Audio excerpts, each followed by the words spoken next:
ಒಂದೇ ಒಂದು ರೀಸನ್ ಏನಂತಂದ್ರೆ ಒಂದೇ ಒಂದು ಪ್ರಾಬ್ಲಮ್ ಏನಂತಂದ್ರೆ ಏನೋ ದೊಡ್ಡ ಪ್ರಾಬ್ಲಮ್ ಅಂತ ನಾನು ಹೇಳ್ತಲ್ಲ. ನನ್ನ ಪ್ರೀತಿಯ ಸೆಲೆಬ್ರಿಟಿಗಳು ಇದೊಂದ್ಸಲಿ ನನಗೆ ಕ್ಷಮೆ ಕೊಡ್ರಿ.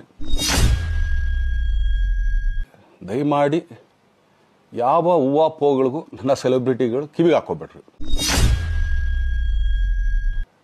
ನಿಮ್ಮ ಪ್ರೀತಿ, ಅಭಿಮಾನ, ಪ್ರೋತ್ಸಾಹ ನನ್ನಂತೊಂದ ಮೇಲೆ ಇರೋದಕ್ಕೆ ನಾನು ಯಾವತ್ತೂ ಚಿರಋಣಿ ಆಗಿರ್ತೀನಿ. ನಾನು ಒಂದು 3 ಜನಕ್ಕೆ ತುಂಬಾನೇ ಥ್ಯಾಂಕ್ಸ್ ಹೇಳಬೇಕು. ನಮ್ಮ ಕನ್ನಡದ ಸೂಪರ್ ಸ್ಟಾರ್ ಡಿ ಬಾಸ್ ಕೊಲೆ ಪ್ರಕರಣದಲ್ಲಿ ಜೈಲಿಗೆ ಹೋಗಿ ಬಂದ್ಮೇಲೆ ಯಾರ ಜೊತೆ ಮಾತಾಡಲಿಲ್ಲ, ಪಿಟ್ ಅಂತ ಒಂದು ಶಬ್ದ ಮಾತಾಡಲಿಲ್ಲ. ಸೊ ಇದೀಗ ಸಡನ್ ಆಗಿ ತಮ್ಮ ಇನ್ಸ್ಟಾಗ್ರಾಮ್ ಮೇಲೆ ಒಂದು ಪೋಸ್ಟ್ ಅನ್ನು ಹರಿಬಿಟ್ಟಿದ್ದಾರೆ, ಒಂದು ವಿಡಿಯೋನ ಹಾಕಿದ್ದಾರೆ.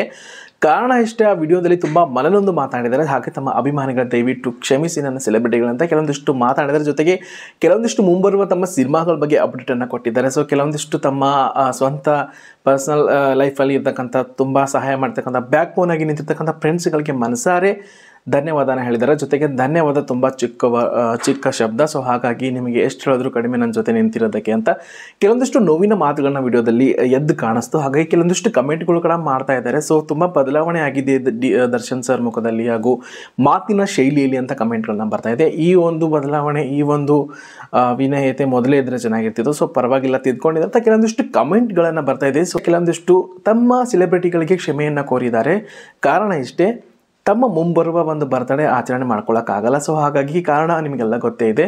ಸೊ ಬ್ಯಾಕ್ ಬೋನ್ ಇರೋದ್ರಿಂದ ಸೊ ತುಂಬ ಕೋಟ್ಯಾಂತರ ಅಭಿಮಾನಿಗಳಿಗೆ ಬರ್ತಾರೆ. ಸೊ ನಿಮಗೆಲ್ಲ ಶೇಕ್ ಹ್ಯಾಂಡ್ ಕೊಡದೆ ನಾನು ಬರ್ತ್ಡೇ ಮಾಡ್ಕೊಳ್ಳಲ್ಲ, ನಿಮ್ಮ ವಿಶೇಷ ತೊಗೋತೀನಿ. ಸೊ ಹಾಗಾಗಿ ಎಲ್ಲೋ ಒಂದು ಬಿಲ್ಡಿಂಗಲ್ಲಿ ನಿಂತ್ಕೊಂಡು ನಿಮ್ಗೆ ಹಾಯ್ ಮಾಡಿದ್ರೆ ನಂಗೆ ಅಷ್ಟೊಂದು ಖುಷಿ ಸಿಗಲ್ಲ. ಹಾಗಾಗಿ ಪ್ರತಿಯೊಬ್ಬರಿಗೂ ಶೇಕ್ ಹ್ಯಾಂಡ್ ಮಾಡಿಬಿಟ್ಟು ನಿಮ್ಮ ವಿಶೇಷನ ತೊಗೊಂಡಾಗಲೇ, ಹಾಗಾಗಿ ದಯವಿಟ್ಟು ಕ್ಷಮೆ ಇರಲಿ. ಈ ವರ್ಷದ ಬರ್ತ್ಡೇ ಸೆಲೆಬ್ರೇಷನ್ ಮಾಡ್ಕೊಳ್ತಾ ಇಲ್ಲ ಅಂತ ಹೇಳಿದ್ದಾರೆ. ಜೊತೆಗೆ ತಮಗೆ ತಮ್ಮ ಕಷ್ಟದ ಸಮಯದಲ್ಲಿ ಬ್ಯಾಕ್ ಬೋನ್ ಆಗಿ ನಿರ್ತಕ್ಕಂಥ ರಕ್ಷಿತಾ ಪ್ರೇಮ್ ಅವರು ಹಾಗೂ ಜೊತೆಗೆ ಧನ್ವೀರ್ ಗೌಡ ಅವರು, ರಚಿತಾ ರಾಮ್ ಅವರಿಗೆ ನಾನು ಇರೋದೇ ಕನ್ನಡಗೋಸ್ಕರನೇ ಇರ್ತೀನಿ, ಕನ್ನಡದಲ್ಲೇ ಸಾಯ್ತೀನಿ, ನಾನು ಎಲ್ಲೂ ಹೋಗಲ್ಲ ಅಂತ ಅಪ್ಡೇಟನ್ನು ಕೊಟ್ಟಿದ್ದಾರೆ. ಕೆಲವೊಂದಿಷ್ಟು ಊಹಾಪೋಹಗಳಿಗೆ ಯಾರೂ ಕಿವಿ ಕೊಡಬೇಡಿ ಅಂತ ತಮ್ಮ ಸೆಲೆಬ್ರಿಟಿಗಳಿಗೆ ಕಿವಿ ಮಾತನ್ನು ಹೇಳಿದ್ದಾರೆ. ಜೊತೆಗೆ ಈ ವಿಡಿಯೋದಲ್ಲಿ ತುಂಬ ಮನನೊಂದು ಮಾತಾಡ್ತಿದ್ದಾರೆ ಡಿ ಬಾಸ್ ಅಂತ ಅನ್ನಿಸ್ತಾ ಇದೆ. ಜೊತೆಗೆ ತಮ್ಮ ಸೆಲೆಬ್ರಿಟಿಗಳಿಗೆ ಮನಸಾರೆ ತಮ್ಮ ಕ್ಷಮೆ ಕೋರೋ ಮುಖಾಂತರ ಸೆಲೆಬ್ರಿಟಿಗಳಿಗೆ, ಎಲ್ಲ ನನ್ನ ಪ್ರೀತಿಯ ಸೆಲೆಬ್ರಿಟಿಗಳಿಗೆ ನಮಸ್ಕಾರ ಹೇಳ, ಇಲ್ಲ ಥ್ಯಾಂಕ್ಸ್ ಹೇಳ, ಧನ್ಯವಾದ ಹೇಳಿದ್ರು ಏನೇ ನನ್ನ ಪದ ಯೂಸ್ ಮಾಡಿದ್ರು ಕೂಡ ತುಂಬ ಕಮ್ಮಿ. ಯಾಕಂದರೆ ನೀವು ತೋರಿಸಿರೋಷ್ಟು ಪ್ರೀತಿ, ಅಭಿಮಾನ ಇನ್ಯಾವತ್ತೂ ಅದನ್ನು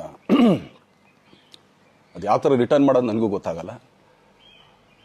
ಬಟ್ ಇವತ್ತು ಆ್ಯಕ್ಚುಲಿ ಇಲ್ಲಿ ಕೂತ್ಕೊಳ್ಳೋಕ್ಕಾಗಲಿ ಹೇಳೋಕ್ಕಾಗಲಿ ಒಂದೇ ಒಂದು ರೀಸನ್ ಏನಂತಂದರೆ, ಈಗ ಆ್ಯಕ್ಚುಲಿ ಬರ್ಡೇ. ಯಾಕಂದರೆ ನೀವುಗಳು ತುಂಬ ಆಸೆ ಪಟ್ಟಿದ್ರಿ, ನನಗೂ ತುಂಬಾ ಆಸೆ ಇತ್ತು. ಯಾಕಂದರೆ ಪ್ರತಿಯೊಬ್ಬರನ್ನು ಮೀಟ್ ಮಾಡಿ ಥ್ಯಾಂಕ್ಸ್ ಹೇಳೋಣ ಅಂತೇಳಿ. ಯಾಕಂದರೆ ಪ್ರತಿ ಸಲ ನೀವು ಬಂದಾಗಲೂ ಎಲ್ರಿಗೂ ನಿಂತ್ಕೊಂಡೆ ಆ್ಯಕ್ಚುಲಿ ಕೈ ಕೊಟ್ಕೊಂಡು ಎಲ್ರಿಗೂ ಒಂದು ಥ್ಯಾಂಕ್ಸ್ ಇಲ್ಲ ವಿಶಸ್ ತೊಗೊಳ್ತಾ ಇದ್ವಿ. ಬಟ್ ಈ ಸಲ ಒಂದೇ ಒಂದು ಪ್ರಾಬ್ಲಮ್ ಏನಂತಂದರೆ, ಏನೋ ದೊಡ್ಡ ಪ್ರಾಬ್ಲಮ್ ಅಂತ ನಾನು ಹೇಳ್ತಲ್ಲ, ನನ್ನ ಹೆಲ್ತ್ ಇಶ್ಯೂ ಅಷ್ಟೇ, ಇನ್ನೇನೂ ಇಲ್ಲ. ಯಾಕಂದರೆ ನಾನು ತುಂಬ ಹೊತ್ತು ನಿಂತ್ಕೊಳ್ಳೋಕ್ಕಾಗಲ್ಲ. ಯಾಕಂದರೆ ಏನು ಪ್ರಾಬ್ಲಮ್ ಅಂತ ನಿಮ್ಗಳಿಗೂ ತುಂಬ ಚೆನ್ನಾಗಿ ಗೊತ್ತು. ಯಾಕಂದರೆ ನಿಂತ್ಕೊಂಡು ನಾನು ಆ್ಯಕ್ಚುಲಿ ಎಲ್ರಿಗೂ ವಿಶ್ ಮಾಡೋಕ್ಕೆ ನನ್ನ ಕೈಲಿ ಆಗಲ್ಲ ಅಂತ. ಯಾಕಂದರೆ ಯಾವಾಗ ಇಂಜೆಕ್ಷನ್ ತೊಗೊಳ್ತೀನೋ ಒಂದು 15-20 ದಿನ ಅಲ್ಲಿ ಬಿ ಓಕೆ. ಬಟ್ ಆಮೇಲೆ ಮತ್ತೆ ಅದ್ರ ಪವರ್ ಕಮ್ಮಿ ಆಗ್ತಿರಂಗೆ ಪೇನ್ ಸ್ಟಾರ್ಟ್ ಆಗುತ್ತೆ. ಸೊ ಆಪ್ರೇಷನ್ ಅನ್ನೋದು ಕಟ್ಟಿಟ್ಟು ಬುತ್ತಿ, ಅದು ಎಲ್ರಿಗೂ ಗೊತ್ತು, ನನಗೂ ಗೊತ್ತದು. ಸೊ ಅದಂತೂ ಮಾಡಿಸ್ಲೇಬೇಕು ನಾನು. ಆದರೆ ಈಗಿರೋ ಕೆಲಸಗಳಲ್ಲಿ ಯಾರಾದ್ರು ನಾನು ಒಪ್ಕೊಂಡಿದ್ದೀನಿ ಸಿನಿಮಾಗಳು. ಸೊ ಯಾಕಂದರೆ ನಾನೆಲ್ಲ ನನ್ನ ನಿರ್ಮಾಪಕರಿಗೂ ಥ್ಯಾಂಕ್ಸ್ ಹೇಳೋಕ್ಕೆ ಇಷ್ಟಪಡ್ತೀನಿ. ಯಾಕಂದರೆ ಇಷ್ಟು ದಿನ ಕಾದರು. ಸೊ ಅದೊಂದು ರೀಸನ್ಗೋಸ್ಕರ ಅವ್ರುಗಳು ಆ್ಯಕ್ಚುಲಿ ಇಷ್ಟು ದಿನ ಕಾದಿದ್ದಾರೆ. ನಾನು ಅವ್ರುಗಳಿಗೆ ಅನ್ಯಾಯ ಮಾಡಬಾರ್ದು. ಯಾಕಂದರೆ ಅವರು ಒಂದು ಏನೇನೋ ಪ್ರಾಜೆಕ್ಟ್ಗಳನ್ನು ಕೊಟ್ಟಿರ್ತಾರೆ ಅಂಥೇಳಿ. ಸೊ ಅದಕ್ಕೋಸ್ಕರ ಸ್ವಲ್ಪ ಇದು ಮಾಡ್ತಾಯಿದ್ದೀನಿ. ಯಾಕಂದರೆ ಎಲ್ಲಿವರೆಗೂ ಪುಷ್ ಆಗುತ್ತೆ ಅಲ್ಲಿವರೆಗೂ ಪುಷ್ ಮಾಡೋಣ ಅಂತ ನಾನು ಟ್ರೈ ಮಾಡ್ತಾಯಿದ್ದೀನಿ, ಇಲ್ಲ ಅಂತಲ್ಲ. ಸೊ ಆದ್ದರಿಂದ ದಯಮಾಡಿ ಎಲ್ಲ ನನ್ನ ಸೆಲೆಬ್ರಿಟಿಗಳು, ನನ್ನ ಪ್ರೀತಿಯ ಸೆಲೆಬ್ರಿಟಿಗಳು ಇದೊಂದ್ಸಲಿ ನನಗೆ ಕ್ಷಮೆ ಕೊಡ್ರಿ. ಯಾಕಂದರೆ ನಾನು ಸಿಗ್ತೀನಿ, ನಾನು ಸಿಗಲ್ಲ ಅಂತಲ್ಲ, ಖಂಡಿತ 101% ನಾನು ಸಿಗಬೇಕು. ಯಾಕಂದರೆ ನಿಮ್ಮೆಲ್ಲ ಇಂಡಿವಿಜುವಲಿ ನಾನು ಥ್ಯಾಂಕ್ಸ್ ಹೇಳಲೇಬೇಕು ಅದನ್ನು. ಆದರೆ ಈಗಲ್ಲ, ಇನ್ನೊಂದು ಸ್ವಲ್ಪ ದಿನ ಆಗಲಿ. ಯಾಕಂದರೆ ನಂದು ಸ್ವಲ್ಪ ಯಾಕಂದರೆ ಈಗಲೇ ಕಾಲೆಲ್ಲ ಸ್ವಲ್ಪ ನಂಬಾಗ್ತಾ ಇದೆ. ಸೊ ಸ್ವಲ್ಪ ನಮ್ಮ ಡಾಕ್ಟರ್ ಹತ್ರ ಎಲ್ಲ ನಾನು ಕನ್ಸರ್ನ್ ಮಾಡಿ ಏನು ಮಾಡ್ಬೋದು ಅದಕ್ಕಿನ್ನು ನೆಕ್ಸ್ಟ್ ಅಂತೇಳಿ. ಯಾಕಂದರೆ ಸ್ಪೈನಲ್ ಕಾರ್ಡ್ ಪ್ರಾಬ್ಲಮ್ ನಿಮಗೂ ತುಂಬ ಚೆನ್ನಾಗಿ ಗೊತ್ತು. ಸೊ ಇದೊಂದು. ಆಮೇಲೆ ದಯಮಾಡಿ ಯಾವ ಹೂವಾಪೋಗಳಿಗೂ ನನ್ನ ಸೆಲೆಬ್ರಿಟಿಗಳು ಕಿವಿಗೆ ಹಾಕೋಬೇಡ್ರಿ. ಈಗ ಮೊನ್ನೆದು ಒಂದು ಇದಿತ್ತು, ಏನೋ ಯಾರೋ ನಿರ್ಮಾಪಕರು ಕೊಟ್ಬಿಟ್ರು, ಹಂಗೆ ಹಿಂಗೆ ಅದು ಇದು ಎಲ್ಲ. ಹೌದು, 101%. ಯಾಕಂದರೆ ಸೂರಪ್ಪ ಬೊಬ್ಬ ಅವ್ರಿಗೆ ಆ್ಯಕ್ಚುಲಿ ವಾಪಸ್ ಕೊಟ್ಟಿದ್ದು. ಏನಕ್ಕೆ ಅಂತಂದರೆ, ಸೂರಪ್ಪ ಬೊಬ್ಬರು ಆ್ಯಕ್ಚುಲಿ ನನ್ನ ಹತ್ರ ಸಿನಿಮಾ ಮಾಡೋಕ್ಕೆ ಬಂದಾಗ ಅವ್ರದ್ದು ತುಂಬ ಕಮಿಟ್ಮೆಂಟ್ಸ್ ಏನೋ ಇತ್ತು ಪಾಪ. ಸೊ ಸಿನಿಮಾ ಆದರೆ ನನ್ನ ಕಮಿಟ್ಮೆಂಟ್ಸ್ ಎಲ್ಲ ಇದಾಗುತ್ತೆ ಅಂತ, ಯಾಕಂದರೆ ಇಂಡಸ್ಟ್ರಿಲಿ ನನಗೆ ಗೊತ್ತಿರೋರೊಬ್ಬರು ತುಂಬ ಪರಿಚಯ ಇರೋರು, ಅವ್ರನ್ನ ಕರ್ಕೊಂಬಂದು ಹಿಂಗಿದೆ ದರ್ಶನ್ ಮಾಡೋಣ, ಸರಿ ಅಣ್ಣ ಮಾಡ್ಕೊಡ್ತೀನಿ ಅಂತ. ಬಟ್ ಈಗ ಆ್ಯಕ್ಚುಲಿ ಈಗ ನಡೆದಿದ್ದು ನಿಮಗೂ ಗೊತ್ತು, ಯಾಕಂದರೆ ಟೈಮೆಲ್ಲ ವೇಸ್ಟ್ ಆಗೋಯ್ತು. ಈ ಟೈಮಲ್ಲಿ ಮತ್ತೆ ಅವ್ರ ದುಡ್ಡನ್ನ ಇಟ್ಕೊಡಿದ್ರೆ ಪಾಪ ಅವ್ರಿಗೆ ಇನ್ನೂ ಕಮಿಟ್ಮೆಂಟ್ ಜಾಸ್ತಿ ಆಗುತ್ತೆ. ಸೊ ಅದಕ್ಕೋಸ್ಕರ ಸರ್ ನಿಮ್ಮ ಕಮಿಟ್ಮೆಂಟ್ ತೀರಿಸ್ಕೊಳ್ಳಿ, ಸೊ ಮುಂದಕ್ಕೆ ಒಂದು ಒಳ್ಳೆ ಸಬ್ಜೆಕ್ಟ್ ಸಿಗ್ದಾಗ ಖಂಡಿತ ಮಾಡೋಣ ಅಂತ ಅಷ್ಟೇ. ಆಮೇಲೆ ನಾನು ಪ್ರೇಮ್ ಖಂಡಿತ ಸಿನಿಮಾ ಮಾಡೇ ಮಾಡ್ತೀವಿ, ಯಾಕಂದರೆ ಅದು ನಮ್ಮ ಗುರುಗಳು, ಹಾಗೇನೆ ನನ್ನ ಪ್ರೀತಿಯ ಸ್ನೇಹಿತೆ, ಅದು ರಕ್ಷಿತನ ಆಸೆ ಅದು. ಸೊ ಇಲ್ಲ ಮಾಡೇ ಮಾಡೋಣ. ಸೊ ಬಟ್ ಒಂದೇನಂದರೆ KVN ಪ್ರೊಡಕ್ಷನ್ಸ್ ಅವರು ಪ್ರೊಡಕ್ಷನ್ ಮಾಡ್ತಾ ಇದ್ದಾರೆ. ಸೊ ಅವ್ರು ಪ್ರೊಡಕ್ಷನ್ ನಡೀತಾ ಇರ್ಬೇಕಾದ್ರೆ ಪುನಃ ಇನ್ನೊಂದು ಪ್ರೊಡಕ್ಷನ್ ಅಂದಾಗ, ಯಾಕಂದರೆ ನನ್ನ ಒಂದು ಅನಿಸಿಕೆ ಅಂತಂದರೆ ಯಾವ ನಿರ್ಮಾಪಕ ಆ್ಯಕ್ಚುಲಿ ಈಗ ಯಾವುದು ಪ್ರೊಡಕ್ಷನ್ ಇಲ್ಲದೇನೆ ಸುಮ್ಮನೆ ಇದ್ದಾರೆ ಅಂಥವ್ರ ಜೊತೆ ಕೆಲಸ ಮಾಡಿದ್ರೆ, ಯಾಕಂದರೆ ಪ್ರೊಡಕ್ಷನ್ ನಿಮಗೂ ತುಂಬ ಚೆನ್ನಾಗಿ ಗೊತ್ತಿವಾಗ ನಡೀತಾ ಇರೋ ಒಂದು ಇದರಲ್ಲಿ ಒಬ್ಬ ನಿರ್ಮಾಪಕ ಇವತ್ತು ಅಡ್ವಾನ್ಸ್ ಕೊಟ್ಟೋದ್ರಿಂದ ಹಿಡಿದು ರಿಲೀಸ್ ಆಗೋ ತನಕ ಆತನ ಕೆಲಸ ತುಂಬ ಇದೆ, ಬರೀ ದುಡ್ಡೊಂದು ಹೊಂಚೋದೇ ಅಲ್ಲ. ಸೊ ಎಲ್ಲ ಇದರಲ್ಲೂ ಕೂಡ. ಸೊ ಆದ್ದರಿಂದ ಅಷ್ಟೇ, ಇನ್ನು ಅದು ಬಿಟ್ಟು ಇನ್ನೇನು ಆ ಥರದ್ದೇನಿಲ್ಲ. ಸೊ ಇದೊಂದು ನಾನು ಹೇಳ್ಬೇಕು. ಆಮೇಲೆ ನಿಮ್ಮ ಪ್ರೀತಿ, ಅಭಿಮಾನ, ಪ್ರೋತ್ಸಾಹ ನನ್ನಂತೊಂದ ಮೇಲೆ ಇರೋದಕ್ಕೆ ನಾನು ಯಾವತ್ತೂ ಚಿರಋಣಿಯಾಗಿರ್ತೀನಿ. ಯಾಕಂದರೆ ನಿಮ್ಗೆ ಯಾವುದೇ ಕಾರಣಕ್ಕೂ ಏನಂತಾರೆ ಅದನ್ನು ತೀರ್ಸೋಕ್ಕೆ ನನ್ನ ಕೈಲಾಗಲ್ಲ. ಯಾಕಂದರೆ ನೀವು ಕೊಟ್ಟಿರೋಷ್ಟು ಪ್ರೀತಿ, ಆಮೇಲೆ ಪ್ರೀತಿಗಿಂತ ಹೆಚ್ಚಾಗಿ ಒಂದು ಸಪೋರ್ಟ್ ಅಂತ ಹೇಳ್ತಿರಲಿಲ್ಲ. ಇವಾಗ ಆ್ಯಕ್ಚುಲಿ ಸ್ವಲ್ಪ ಚಾರ್ಜಿ ಹಿಂಗೆ ತಿರುಗೋಗಿದೆ, ಬಟ್ ಆದರೂ ಇವತ್ತು ಹಿಂಗೆ ನಿಂತ್ಕೊಳ್ಳೋಕ್ಕೆ ಹಿಂಗೆ ಸಪೋರ್ಟ್ ಕೊಡ್ತಾ ಇದ್ದಾರಲ್ಲ. ಸೊ ಅದಕ್ಕೆ ನಾನಾಗಲಿ ನನ್ನನ್ನು ನಂಬ್ಕೊಡೋರು ಎಲ್ಲರೂ ಕೂಡ ನಿಮ್ಗಳಿಗೆ ಚಿರಋಣಿ ಅಂತ ಹೇಳೋಕ್ಕೆ ಇಷ್ಟಪಡ್ತೀನಿ. ಆಮೇಲೆ ಈ ಮುಖಾಂತರ ನಾನು ಒಂದು 3 ಜನಕ್ಕೆ ತುಂಬಾ ಥ್ಯಾಂಕ್ಸ್ ಹೇಳಬೇಕು. ಎಸ್ಪೆಷಲಿ ನಮ್ಮ ಹೀರೋ ಧನ್ವೀರ್ ಅವ್ರಿಗೆ, ಯಾಕಂದರೆ ಆತ ಪಾಪ ಯಾವಾಗಲೂ ಜೊತೆಲೇ ಇದ್ದು ನಮಗೊಂದು ದೊಡ್ಡ ಬೆನ್ನೆಲುಬು, ಮಾರಲ್ ಸಪೋರ್ಟ್ ಆಗಿದ್ದು. ಸೊ ಧನ್ವೀರ್ ಅವ್ರಿಗೂ ಥ್ಯಾಂಕ್ಸ್.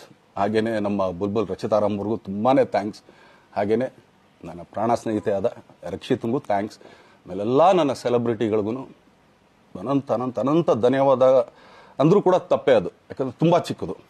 ಆಮೇಲೆ ಇದೊಂದು ಹೇಳ್ಬೇಕು ಅಂದ್ಕೊಂಡೆ, ಏನೋ ದರ್ಶನ್ ಆ್ಯಕ್ಚುಲಿ ಬೇರೆ ಲ್ಯಾಂಗ್ವೇಜ್ಗೆ ಇಲ್ಲೇ ಇಷ್ಟೊಂದು ಪ್ರೀತಿ ಅಭಿಮಾನ ತೋರಿಸಿದ್ದೀರಾ, ಎಲ್ಲ ಮಾಡಿದ್ದೀರಾ, ಸುಮ್ಮನೆ ಎಲ್ಲಿಗೆ ಅಂತ ಹೋಗಲಿ, ಸಾಯೋವರ್ಗೆ ಇಲ್ಲೇನೆ, ಇಲ್ಲಿ ಬಿಟ್ಟು ಇನ್ನೆಲ್ಲೂ ನಾನು ಹೋಗೋಕ್ಕಾಗೋದು ಇಲ್ಲ. ಯಾಕಂದರೆ ಒಂದು ಈಸಿ ಆಗಿದ್ದನ್ನು ಹೇಳ್ತೀನಿ, ಕಾವೇರಿ ಎಲ್ಲಿ ಹುಡ್ತಾಳೆ ಅಂತ ನಿಮಗೂ ತುಂಬ ಚೆನ್ನಾಗಿ ಗೊತ್ತು. ಆ ಕೊಡಗಲೇ ನಾನು ಹುಟ್ಟಿರೋದು. ಅವಳು ಅಲ್ಲಿ ಹುಡ್ತಾಳೆ ಕಾವೇರಿ, ಎಲ್ಲ ಕಡೆ ಹರ್ಕೊಂಬರ್ತಾಳೆ ಅವಳು. ನನ್ನ ಸೀಮಿತ ಇರೋದು ಬರೀ ಮೇಕೆದಾಟ್ ಅಷ್ಟೇ, ಅದರಿಂದ ಮುಂದಕ್ಕೆ ಅದು ಹೆಂಗ್ಯಾರು ಹರ್ಕೊಡೋದ್ರು ಅದಕ್ಕೊಂದು ಸಂಬಂಧ ಇಲ್ಲ ನನಗೆ. ಸೊ ಆ ಥರ ನಾನು ಯಾವಾಗ ಸಿನಿಮಾ ಮಾಡಿದ್ರು ಏನೇ ಮಾಡಿದ್ರು ಇಲ್ಲೇನೆ, ಅದು ಕನ್ನಡ ಸಿನಿಮಾನೇ. ಡಬ್ಬಾಗಿ ಎಲ್ಲೇ ಹೋದ್ರು ಅದು ಬೇರೆ ಥರ ಅದಷ್ಟೇ. ಬಟ್ ನಾನು ಕನ್ನಡದಲ್ಲೇ ಇರೋದು, ಕನ್ನಡ ಸಿನಿಮಾನೇ ಮಾಡೋದು. ದಯವಿಟ್ಟು ನನ್ನ ಪ್ರೀತಿಯ ಸೆಲೆಬ್ರಿಟಿಗಳು, ನಿಮ್ಮ ಅಭಿಮಾನ, ನಿಮ್ಮ ಪ್ರೋತ್ಸಾಹ, ನಿಮ್ಮ ಆಶೀರ್ವಾದ ಸದಾ ಹೀಗೆ ಇರಲಿ ಅಂತ ಕೇಳ್ಕೊಳ್ತೀನಿ. ಖಂಡಿತ ಈ ಬರ್ಡೇಗೆ ಯಾರ್ಯಾರು ಸಾಂಗ್ಗಳು ಮಾಡಿದ್ರು, ಸೊ ಅವರೆಲ್ಲರಿಗೂ ಥ್ಯಾಂಕ್ಸ್. ಆ್ಯಕ್ಚುಲಿ ಎಲ್ಲ ಸಿಂಗರ್ಸ್ಗಾಗಲಿ, ಆಮೇಲೆ ಪ್ರೊಡಕ್ಷನ್ ಅವ್ರಿಗಾಗಲಿ, ಅವ್ರುಗಳಿಗೂ ತುಂಬ ಥ್ಯಾಂಕ್ಸ್. ತುಂಬ ಒಳ್ಳೆ ಸಾಂಗ್ಗಳು ಮಾಡಿದ್ದೀರಾ. ಸೊ ಇಷ್ಟು ತೋರಿಸ್ತಾ ಇದ್ರಲ್ಲ, ಅದನ್ನು ಎಕ್ಸ್ಪ್ರೆಸ್ ಮಾಡೋಕ್ಕೆ ನನಗೂ ಆಗ್ತಾಯಿಲ್ಲ. ಹೆಂಗೆ ಎಕ್ಸ್ಪ್ರೆಸ್ ಮಾಡೋದು, ಏನು ಹೇಳಿದ್ರು ಅದು ಕಮ್ಮಿನೇ ಆಗ್ತಾಯಿದೆ. ನನ್ನ ಪದ ಏನು ಹೇಳಿದ್ರು ತುಂಬ ಕಮ್ಮಿ ಆಗ್ತಾಯಿದೆ. ಸೊ ಇದೊಂದು ಸಲ ದಯಮಾಡಿ ಕ್ಷಮೆ ಇರಲಿ. ಸೊ ಖಂಡಿತ, ಬಟ್ ಆದಷ್ಟು ಬೇಗ ನಿಮ್ಗಳಿಗೆ ಸಿಗ್ತೀನಿ ನಾನು, ಅದು ಯಾವಾಗ ಅಂತ ಹೇಳ್ತೀನಿ. ಸೊ ಅಲ್ಲಿವರೆಗೂ ಮೊಟ್ಟೆಗೆ ಹಾಕ್ಕೊಳ್ಳಿ. ನೀವು ಹೆಂಗೆ ಆ್ಯಕ್ಚುಲಿ ದರ್ಶನ್ಗೆ ಹೋಗ್ಲಿ ಪಾಪ, ಆಯ್ತು ಇದು ಸಲ ಬಿಟ್ಬಿಡೋಣ ಅಂತೇಳಿ. ಸೊ ಈ ಸಲ ಬರ್ಡೇಗೆ ನಾನು ಸಿಗಲಿಲ್ಲ ಅಂತನ್ನೋದಕ್ಕೆ ದಯಮಾಡಿ ಇದೊಂದು ಕ್ಷಮೆ ಇರಲಿ. ಯಾಕಂದರೆ ಎಲ್ಲ ಪಾಪ ದೂರಗಳಿಂದ ಬರ್ತೀರಾ, ಎಲ್ಲ ಮಾಡ್ತೀರಾ. ಸೊ ಬಂದಾಗ ಎಲ್ಲೋ ಒಂದು ಬಿಲ್ಡಿಂಗ್ ಮೇಲೆ ನಿಂತ್ಕೊಂಡು ನಾನು ಸುಮ್ಮನೆ ಕೈ ವೇ ಮಾಡೋದು ನನಗೆ ಮನ್ಸಿಗೆ ಅದು ಒಪ್ಪಿಗೆ ಆಗಲ್ಲ.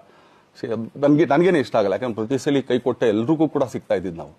ಸೊ ಆದ್ದರಿಂದ ದಯಮಾಡಿ ಇದೊಂದು ಸಲ ನನ್ನ ಮೇಲೆ ಕ್ಷಮೆ ಇರಲಿ ಅಂತ ಕೇಳ್ಕೊಳ್ತೀನಿ. ಎಲ್ಲ ನನ್ನ ಪ್ರೀತಿಯ ಸೆಲೆಬ್ರಿಟಿಗಳಿಗೆ ತುಂಬ ಧನ್ಯವಾದಗಳು. ಈ ಒಂದು ವಿಡಿಯೋ ಅಭಿಮಾನಿಗಳಿಗೆ ಹುಟ್ಟುಹಬ್ಬ ಆಚರಣೆ ಮಾಡ್ಕೊಂಡಷ್ಟು ಒಂದು ಅಪ್ಡೇಟ್ ಕೊಟ್ಟಿರೋದು ಖುಷಿ ಆಗಿರುತ್ತೆ ಅಂತ ನನಗೆ ಅನಿಸುತ್ತೆ. ಸೊ ಇದ್ರ ಬಗ್ಗೆ ನಿಮ್ಗೆ ಏನು ಅನಿಸುತ್ತೆ? ಡಿ ಬಾಸ್ ಬಗ್ಗೆ ಮಾತಾಡೋ ವಿಡಿಯೋ ನೀವು ನೋಡಿದ ಮೇಲೆ ಸೊ ಎಷ್ಟು ಖುಷಿ ಇದೆ ಈ ಒಂದು ಅಪ್ಡೇಟ್ ಬಗ್ಗೆ, ಹಾಗೂ ಎಷ್ಟು ಬೇಜಾರಾಗ್ತಿದೆ ಬರ್ತಡೇ ಮಾಡ್ಕೊಳ್ಳೋಣ ಅಂತ ಕಮೆಂಟ್ ಮಾಡಿ. ಹಾಗೆ ನಮ್ಮ ಒಂದು ಫಿಲ್ಮಿಕಶ್ ಕನ್ನಡ ಯೂಟ್ಯೂಬ್ ಚಾನಲ್ ಈಗ ನ್ಯೂಸ್ ಬರ್ಡ್ ಆಗಿ ಒಂದು ಹೆಸರು ನೇಮ್ ಅಷ್ಟೇ ಚೇಂಜ್ ಆಗ್ತಿದೆ. ಸೊ ಹಾಗಾಗಿ ಸಪೋರ್ಟ್ ಮಾಡೋ ಮುಖಾಂತರ ಲೈಕ್ ಶೇರ್ ಮಾಡಿ. ಹಾಗೆ ಈ ಒಂದು ವಿಡಿಯೋ ಬಗ್ಗೆ ನಿಮ್ಗೆ ಏನು ಅನಿಸುತ್ತೆ? ಡಿ ಬಾಸ್ ಅವರ ಒಂದು ಈ ಅಪ್ಡೇಟ್ ಬಗ್ಗೆ ಏನು ಅನಿಸುತ್ತೆ? ತಪ್ಪದೆ ಕಮೆಂಟ್ ಮಾಡಿ. ಸಿಗೋಣ ಮುಂದಿನ ಇನ್ನೊಂದು ಕಾಂಟೆಂಟ್ನಲ್ಲಿ. ಧನ್ಯವಾದ.